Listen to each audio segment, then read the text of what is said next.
We are following breaking reports of widespread... I just don't understand how anyone can think that. Just hours before the U.S. government was set to shut down, the Senate passed a bill. Wait a minute. We have some questions. Hey everyone, welcome to episode 6 of Not the Authority podcast. Today we have Charlotte Rose, who is an international landscape architectural designer and researcher who works at the intersection of design, social justice, and activism. She explores how built environments reflect and reproduce systems of power and what roles designers can play in challenging oppression. We're going to let her start off with her story of how she came to this work, and we'll pop in with questions that come up as she speaks. Thank you so much for this introduction. I'm really excited to be here today. My journey into this field is a little bit of a convoluted story. It starts with undergrad. I was tutoring at a prison. My university had this program where students could go and tutor at a prison for an hour and a half per week and tutor inmates on all subjects covered on the GED exam. And so I was doing this for a while, got very interested in the prison system. One of the students that I was tutoring had told me that when he was going to be released in the wintertime, he would be released with the clothes that he was wearing when he was arrested, which was the summer. And I couldn't help but think about the logistics of his situation. Being released with just the clothes on your back, probably no money, and the public infrastructure, the public transportation is not optimal in a lot of the United States. In this area in particular, it was in Pennsylvania, outside of Northampton County Correctional Facility, and the man was from New Jersey. And so I was thinking, like, how does he get where he is from? And when he gets there, what is his life like? What is his re-entry back into society like? What are his opportunities? What is his home? What is his family system? All these questions coming up in my mind. And I really didn't know. And so that kind of led me down a rabbit hole of, I had this internship investigating the criminal justice system, doing interviews with people who are involved in it from all different standpoints, from people giving yoga in prisons, to police officers, to urban planners, to former inmates, to so many different people. And at this time in my life, I didn't really have a great understanding of systemic oppression. And this experience opened my eyes up to the racism, the sexism, the classism that is prevalent in the justice system and the prison system. And so that led me down a path of thinking about other systems that structure our society, from healthcare systems, education systems. And at the same time, I was studying engineering. And so my mind was already thinking in systems, but I was trying to translate, I guess, like mathematical systems to societal systems. How do you quantify societal systems? I wasn't really sure. And so went down another rabbit hole of studying education system. And then at the same time, I was taking this urban planning class, and my professor had said that the number one indicator of your life expectancy is your zip code. Above your genetics, above everything else, it's your zip code where you live is significant. And so I just had this theory that maybe if we... how do I phrase this? I started to think about how the infrastructure of our cities and the infrastructure of our built environment is a physical manifestation of these systems, and they're embedded with all these isms, all the racism, sexism, all the isms. And maybe if we design our cities and our spaces differently, then we can design away these problems. And so then I thought, well, that's a very human-centric way of looking at this problem, because humans aren't the only beings living. There's plants, there's animals. How do we live in harmony with it all? And so from there, I found landscape architecture and urban design. I went back to grad school to get my master's degree in landscape architecture with this on my mind. And it's not really something that you focus on when you're studying architecture, landscape architecture. It's very focused on technical things. There's a lot to it. Aesthetics. There's some aspects of sustainability involved, but it doesn't really investigate so deeply the human societal impact of design itself. And so throughout all of grad school, we would be given these studios where we would have to design a site. And I would always try to design it through some kind of social lens, trying to figure out this big question of how can design fix social issues? How can it address social issues where its limitations? And this all led me to writing my thesis, which I completed this past December on systems of power and how architecture, landscape architecture, urban design can reflect or resist oppressive systems of power within society. Man, that is fascinating. I'm super curious to hear like what some of your conclusions were and maybe some examples of solutions that you came up with. Because I just think this is an incredible question. It's an incredible way to think about the spaces that we inhabit and how that affects all of the dynamics of our programming and how we live our daily lives. I'm curious because you said that this isn't typically what is taught when you're thinking about these. Like, how much support did you find for these ideas as you were working on your thesis? I've had my advisor who has been investigating similar types of questions throughout his career. So that was really helpful. His position is, I don't know exactly, but he works with the UN in logistics in war-torn areas. Okay. And so he was very helpful in this, but a lot of it was very independent. A lot of it was trying to tie together ideas that aren't reading books on like the history of racism within the US and then trying to find those nuggets of like, how does this connect to built form? And then reading books about architecture and the built environment and trying to figure out like, how exactly do I draw these connections? Because there's not really a lot of research done on this particular topic. Do you think that that's something you would like to research further in the future?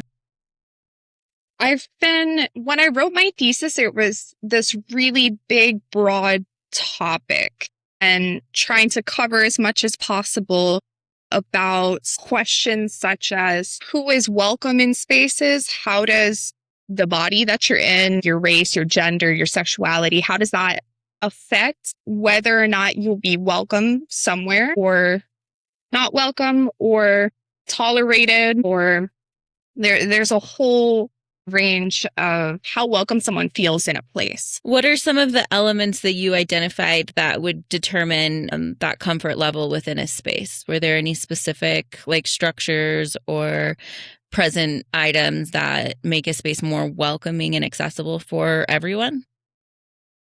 So it's complicated because it's hard to create a space where every single person feels welcome. There's so many different needs that different people have. For example, if you think about like accessibility, physical accessibility, ADA standards in public spaces, ADA standards are incredibly simplistic where they just think every single person who has a disability is a person in one particular kind of wheelchair. And it doesn't think about like people who are deaf, people who are blind, people who have disabilities with their hands and gripping onto doors and opening doors, or there's so many different factors. There's neurological disabilities. There's disabilities of sensory stimulation, being overstimulated in spaces. And so one of the biggest things that I came to with all of the work that I've done is we need to have public spaces that offer different options and choices for people. We need spaces that have space for quiet, reflection, calm. And we need spaces for groups and activity and excitement. And we need spaces in between all of these. We need spaces where, for example, our cities need to have benches, frequent benches for older people to sit whenever they feel tired. I notice like when I am with my grandmother who's 88 years old, she needs to sit like every 10 feet. And we need a bench that accommodates that. But not only just a bench, we need bench options that have shading. If it's really sunny or if it's raining, we need bench options that are in the sun, bench options that have views. And so there's a lot of different things that we need to think of when we're creating spaces that are welcoming for everyone. Yeah, there's so much to say about all of that. But, one thing I think about is that a lot of other countries have solved some of these problems already that are not being implemented in the United States. So, for example, like Asia has more public restrooms, and Scandinavia has like separate train cars for families where there are toys and the kids can play and be loud. And then, maybe another separate car for people who are on business calls. I think this really ties into every person that we interview. We all have really great ideas on how to fix things, but we can't get them implemented, right? So, how much of it really is a design problem versus a legislative problem, and how could we fix that? And I'm sorry, I always throw these really big questions at our guests, and I don't expect you to have an answer to something like that, but we'd love to hear your thoughts on it. That's something I wrote about in my thesis, is the limitations of design. I was disappointed to find that design is not the solution to all of the world's problems. And there's bigger barriers like economic issues. There's capitalism. There's thinking about profit. Profit is always the barrier. And it's hard. And really what I came to is that designers can only do so much. But historically, designers have done harm. They have worked on, and this isn't always designers. Sometimes it's engineers, sometimes it's planners, sometimes it's a mix. But working on projects that put highways through Black communities and segregates, that is one of the biggest issues we see in the United States. It's like the segregation of communities on the basis of race and class, and how that impacts things like resource distribution, and how that impacts life expectancy and environmental racism and all these different factors. So it's a question of like objecting to doing projects that actively harm rather than thinking that design is the be all end all. I think it's really interesting that you mentioned like highways going through historically Black neighborhoods. And I actually just recently saw on social media a couple of locations in Texas which have capped parts of their highways and created like these massive public parks to reconnect the neighborhoods that had previously been cut off by the infrastructure.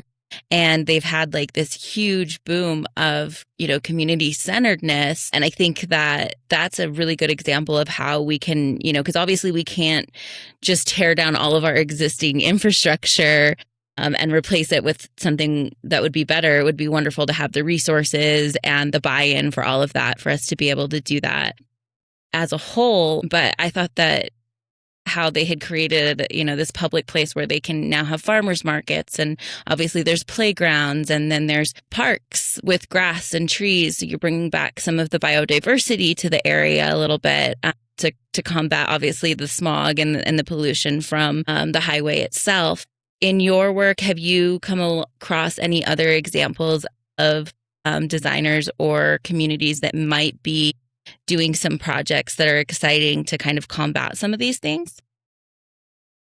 It's a good question. Well, I am very early on in my career, and I actually left the US May of last year. So a lot of my experiences have been in Latin America, which come with different types of problems and different types of solutions. So it's hard to say exactly what is happening about these problems in the US. Although I don't see a lot of architecture firms grappling with these questions. Most of the time I notice that it's focused on development, it's focused on walkability in cities, it's focused on these areas that are already invested in investing in them more, making them more accessible, but not areas that haven't been accessible historically. Would you mind going into some of the differences that you've seen in Latin America compared to the US? So when I think about Latin America, I've been in Chile, Peru, Ecuador, and now I'm in Brazil in this past year. Something that I noticed here is that the cities have a colonial blueprint, a colonial legacy to them. And so many, not all, but a large majority of small towns and medium-sized and large in these areas have this structure that there's a center courtyard, large courtyard area that's maybe circular or maybe a square. And there's a church there, and there's government buildings, and there's some touristy stuff. And then outside of that, there are houses, and it kind of extends out from there. And this is the colonial blueprint that Spain has imposed on Latin American countries. And the issue with that is that they built over the knowledge, and they built over the histories of these places and erased them in a lot of ways. They erased the indigenous cultures, they erased the civilizations that were here before and put something else on top of it. And the historic areas or the archaeological sites are commodified, and they're made to be tourist sites. And a lot of money is invested in tourism, and it's invested in just other people from outside of the country coming in rather than the people who are from the country and investing in their prosperity. I really see a lot of parallels with Shandell and I are from New Mexico, so it makes me think of Santa Fe specifically. Yeah, I was going to say we're pretty familiar with like that plaza layout for sure. That's a big tourist area that's wealthy, and then the rest of the city really is underinvested in. And I know that it's getting crazier because there are a lot of historical sites in New Mexico as well. But like right now, they're trying to tear down Chaco Canyon and drill there, and it's just getting even more excessive. I don't really have a question about that, but Spanish colonialism affected the entire world, basically, and I think it's time that maybe we start to do something about that.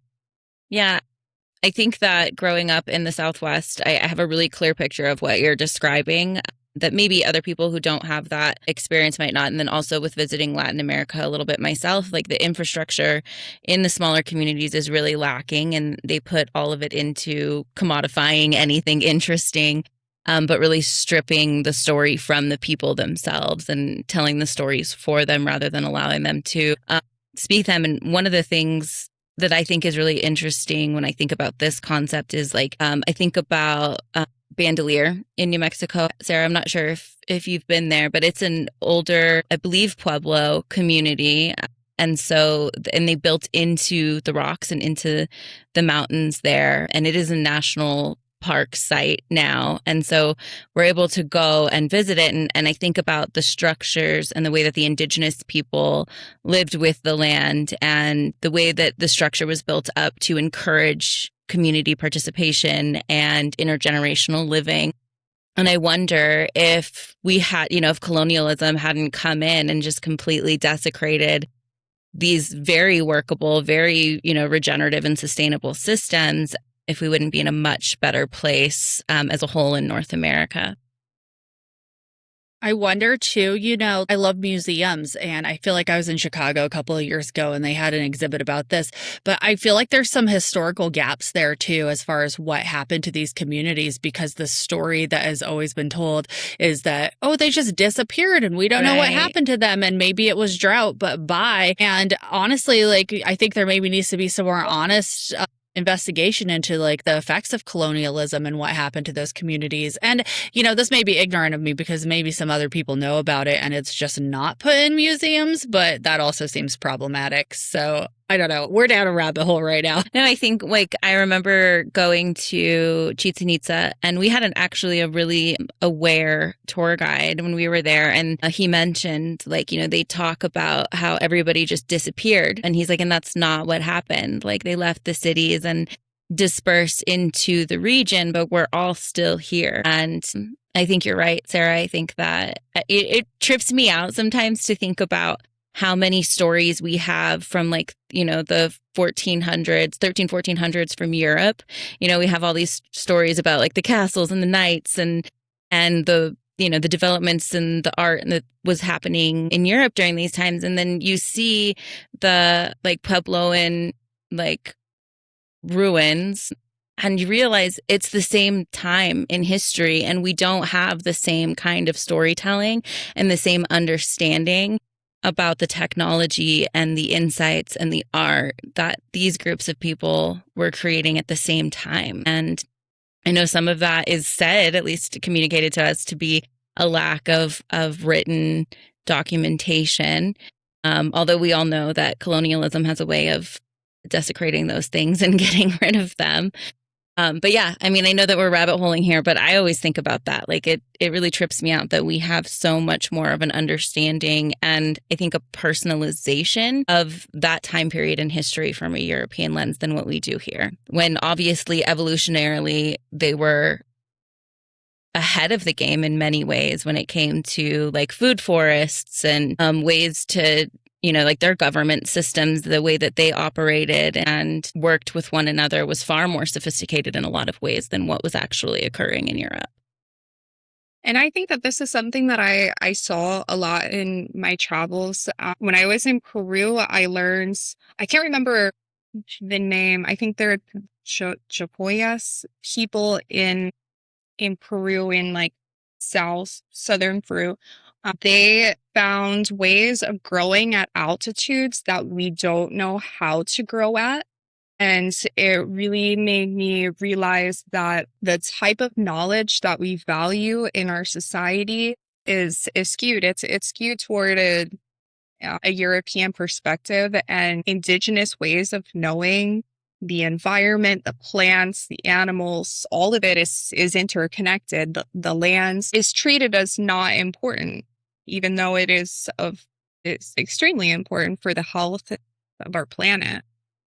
Absolutely. There's a lot that can be gleaned from looking back at the farming practices of indigenous North and South Americans prior to colonialization. I had the opportunity to do a farm tour in the Bahamas a couple of years ago with a gentleman who is utilizing biocarbon to create soil in the Bahamas because it's very rocky there. They don't really have soil. And so there's very few things that they can grow to really be like sustainable as a community. There's a couple of crops that they were able to cultivate when they were colonialized, but it makes it challenging for the peoples who are living there now to really have their own sense of agriculture. And I'll have to look at the exact title of the book, but like the premise is like the wisdom before 1492. And so that was where he had first heard of the concept of biocarbon. But he was researching the methods that he learned through that and replicating them now. And I think that especially as the climate is changing and we're realizing the effects of our just rampant resource use, there's a lot in regenerative learning that we can take from what they were doing. Okay, I have a question. I did notice on your website, you incorporate a lot of local plants and native plants into your designs. If you want to talk little bit about the benefits of that, that would be awesome. So using local or native plants is most beneficial for the health of the soil, because when you use native plants, I'm blanking on the word. I'm always speaking in Spanish, so sometimes I just think of the Spanish word. The roots of the plants grow deeper into the soil when they're native, which helps with the solidity of the soil and keeping it in place. But also, using local plants for building is really beneficial. For example, in the Amazon of Peru, there's a technique called quincha, which is, I believe it's a combination of bamboo structure and clay holding it together, something along those lines. And with that way of bioconstruction, when there are earthquakes, which there are a lot of earthquakes in this region of the world, the building itself moves with the earth as opposed to something like concrete that isn't so flexible and might crumble under the pressure. So I think it's bigger than just using the plants for planting and thinking about how plants can be used for every aspect of our lives. How can it be used in our homes to build the infrastructure around us? That's really interesting. That's really cool. Yeah, I didn't know about any of that. Yeah, it makes me wonder, like, if you're using plants for earthing construction that are, used to the climate and used to the conditions of where they're growing, and then you're using them there, it probably makes the structures a lot stronger and have a little bit more longevity for living as well.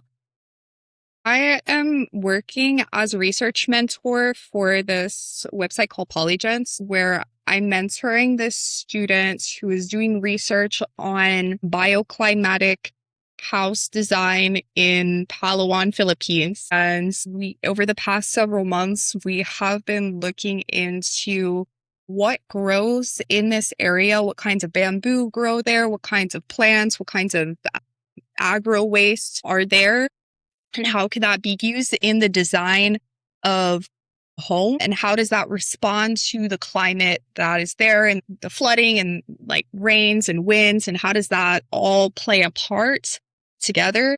I think that's something that we don't really think about in a lot of areas of the world. A lot of places we use what seems to be the most sturdy or the most efficient, which tends to be concrete. But if you think about like the bigger system of materials and transport of materials from different parts of the world, if you use locally grown, locally sourced materials for the building construction, then it is not only more sustainable because you're not using concrete, but it's more sustainable because you're not trekking it over large distances to arrive there. Yeah, and it just kind of seems to make a little bit more sense too. Like, I think about where we grew up, and I feel like the older adobe houses fared better longer than just like the timber siding houses that were built in the desert, in the 80s, 90s, 2000s. Like, they seem to weather a lot harder. There's a lot more upkeep that's required. And I think it's a lot more expensive to keep them updated as well. And so, yeah,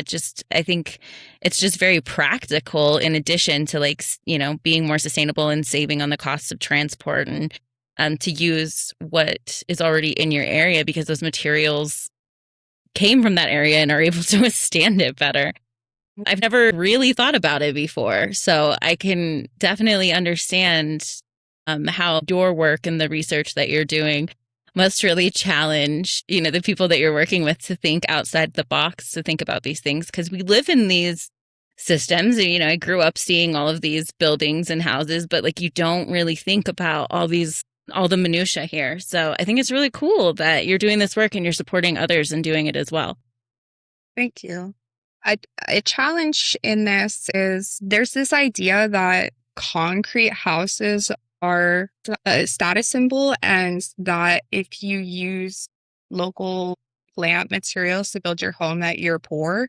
And so that is a difficulty in trying to push for these more sustainable materials.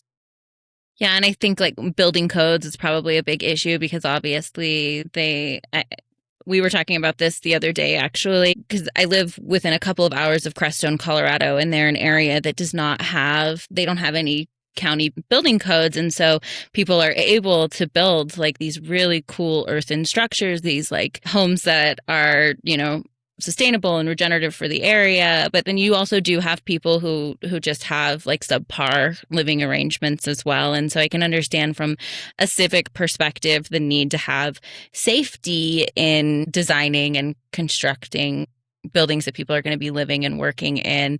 But I am hopeful that as we get more into climate change and seeing the effects of all these things, maybe we'll have some civic leniency in trying to like rewrite the codes, because I think that the codes can probably be really problematic, especially for cost even.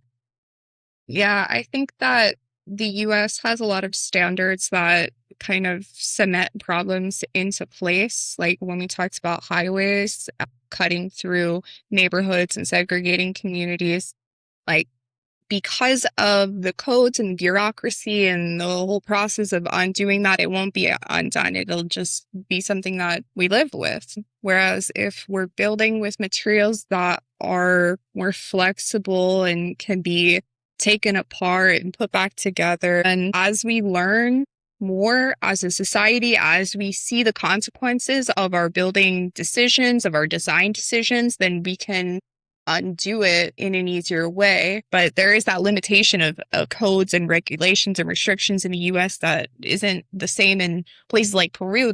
Maybe they need more codes, but maybe it's good too because there's a lot of flexibility.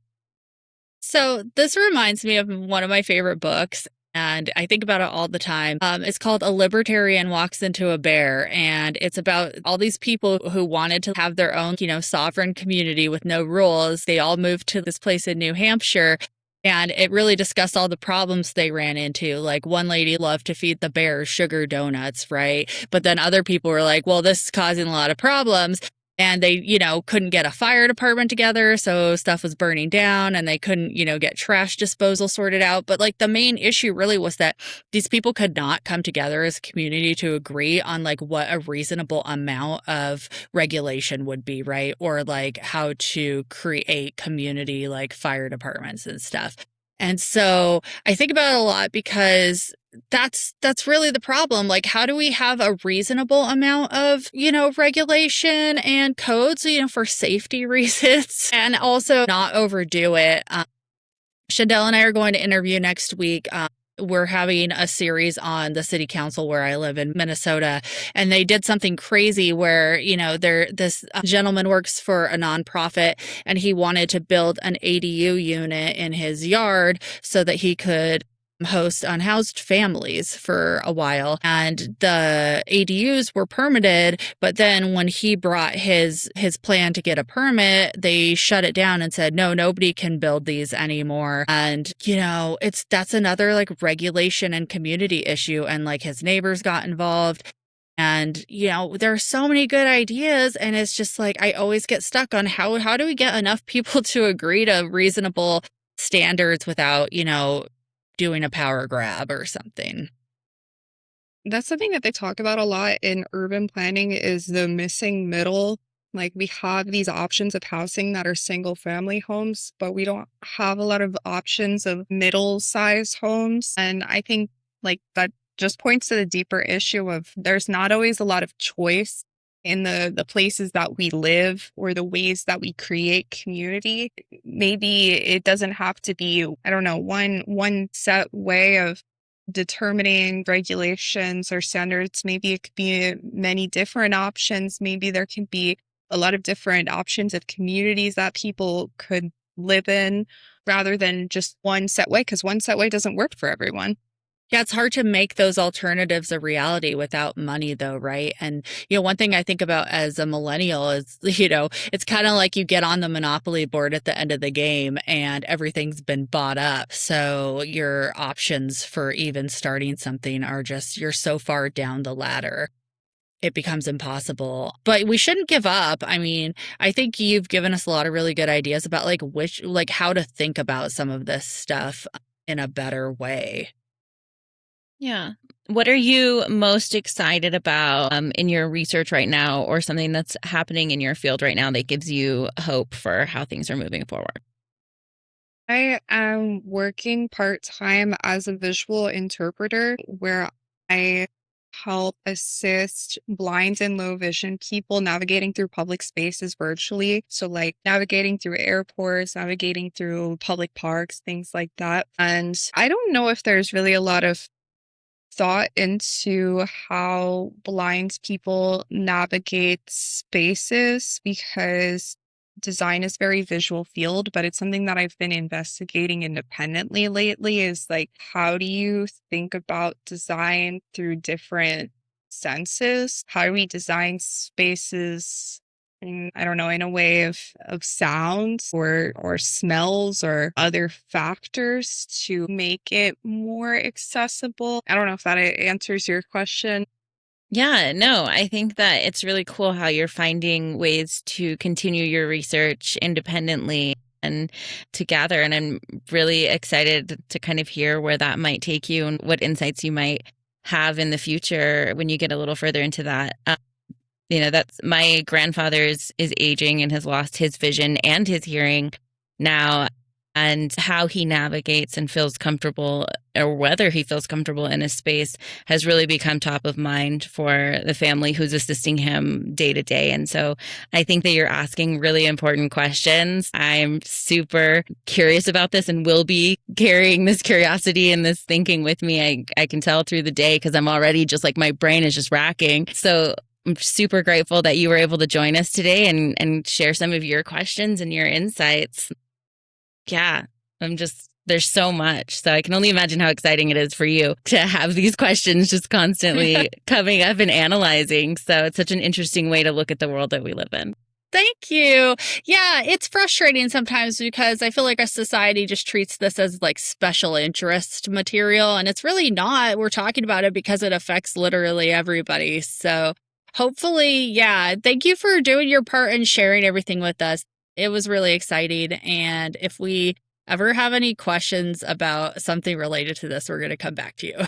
Absolutely. Yeah. One of the things we were talking about the other day is we're really excited about like building our own network of people who are passionate about building change and being able to like network people together. And, hopefully our listeners too, like I'm sure this will inspire some people to look at things differently and think about things differently. So if anyone has any questions for Charlotte and, want to hear more or just share your own thoughts on these topics, definitely want to hear how we can all work together to really consider the spaces that we live in and how they affect all of us. Yeah.